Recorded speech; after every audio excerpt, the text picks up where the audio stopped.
Les personnes rageuses, haineuses et jalouses sur TikTok, le revers sombre de la popularité numérique.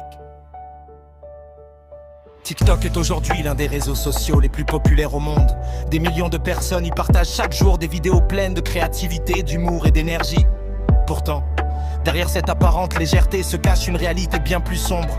Celle de la haine, de la jalousie, de la frustration qui circulent dans les commentaires, les duos ou les messages privés. Les personnes rageuses, haineuses ou jalouses font partie intégrante du paysage de TikTok et leur comportement reflète souvent des problèmes plus profonds de notre société connectée.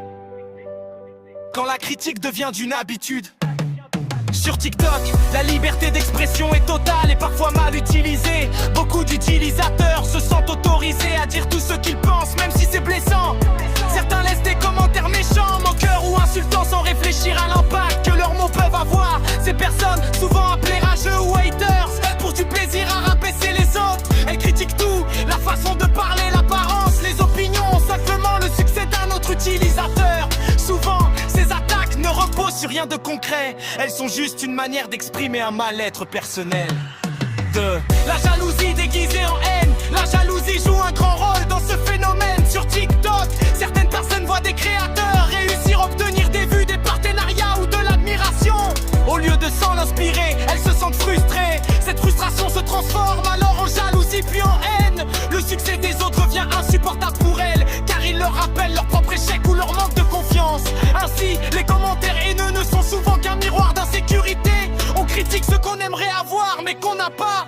Un simple « t'as rien de spécial » ou « tu fais pitié » cache parfois un « j'aimerais être à ta place ». Crois l'anonymat et la facilité de la haine. TikTok, comme beaucoup de réseaux sociaux, permet de se cacher derrière un écran. Cet anonymat donne un sentiment de puissance.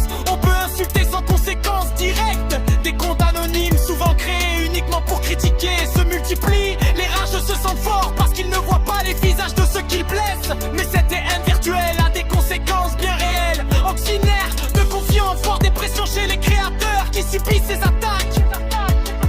Derrière chaque pseudo se cache pourtant une personne, parfois jeune, parfois fragile, que les mots peuvent profondément marquer. 4. Le cercle vicieux de la négativité. Ce qui est inquiétant, c'est que la haine attire la haine. Plus un créateur reçoit de commentaires négatifs, plus les autres se sentent autorisés à en ajouter. C'est un effet de groupe, une sorte de meute numérique. Certains rageux cherchent même la provocation. Ils veulent que la personne réponde, qu'elle s'énerve, qu'elle fasse une vidéo en retour. C'est une façon d'exister dans le conflit, d'attirer l'attention. Mais ce cercle vicieux ne profite à personne, ni à ceux qui subissent la haine, ni à ceux